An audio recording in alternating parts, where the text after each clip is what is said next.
Well, I really am honored, very honored, and deeply grateful to receive this award. Thankful to all of those of you who were involved in the establishing and maintaining of the Judy Elder Award. Such an award speaks volumes for how it was that Judy Elder understood education and the educational process, the need for a progressive educational institution to instill a tutored ambition in the hearts of its students so that they would one day use their intellectual gifts to promote the prosperity of organizations and community institutions.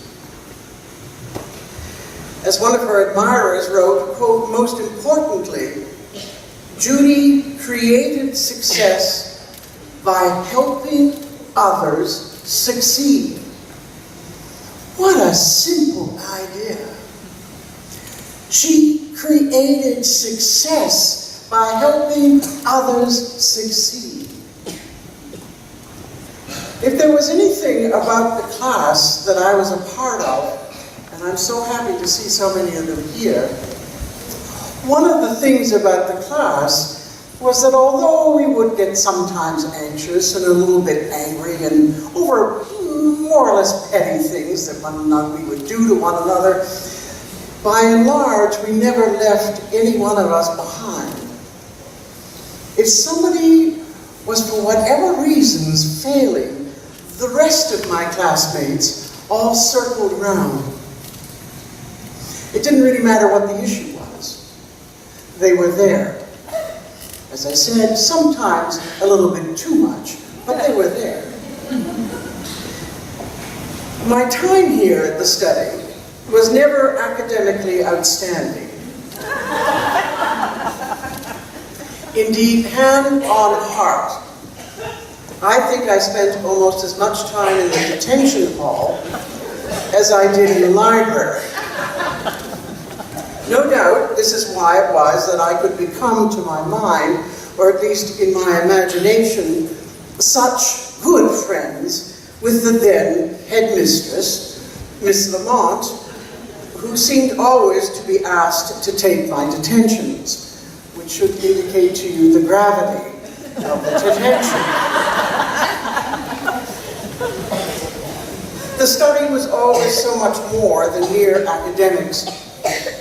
Like all progressive educational institutions, it sculpted my character and allowed me to become what my passion wanted me to become. No doubt part of that passion was in not following the rules. Thank God, then, that Miss Lamont was so skilled at rechanneling my energies and made me a lifelong student of ancient history instead of what might have been a simple-minded, if not annoyingly boring, rabble-rouser. As I read and I reread Judy's words, I was impressed with her regard for our need to recognize and harness our ambition, not simply to get ahead, but also to give back to the community and to do so with empathy. I first came to understand what it means to be empathetic here at the study. I learned because this school was determined not to send its graduates into the world blind to the fact that there are so many who need our help and our strength. So many people who need us to walk with them. So, when I was 15 and 16, I was given the privilege of being a reading tutor in the larger community out there. The youngsters I helped, through no fault of their own, found it hard to concentrate on homework. An arduous task at the best of times, right? And if I had my way, I would wave a wand and it would be gone, and no one ever again would be allowed to give homework.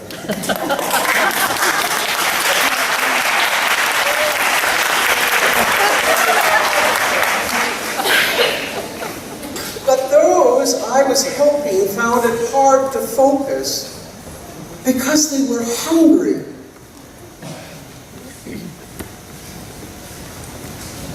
They hadn't eaten that day.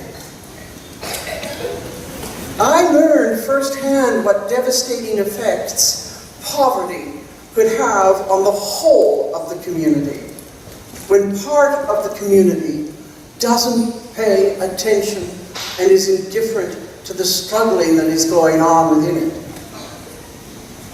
So to all of you, thank you for coming and being here. Thank you to the members of the award committee.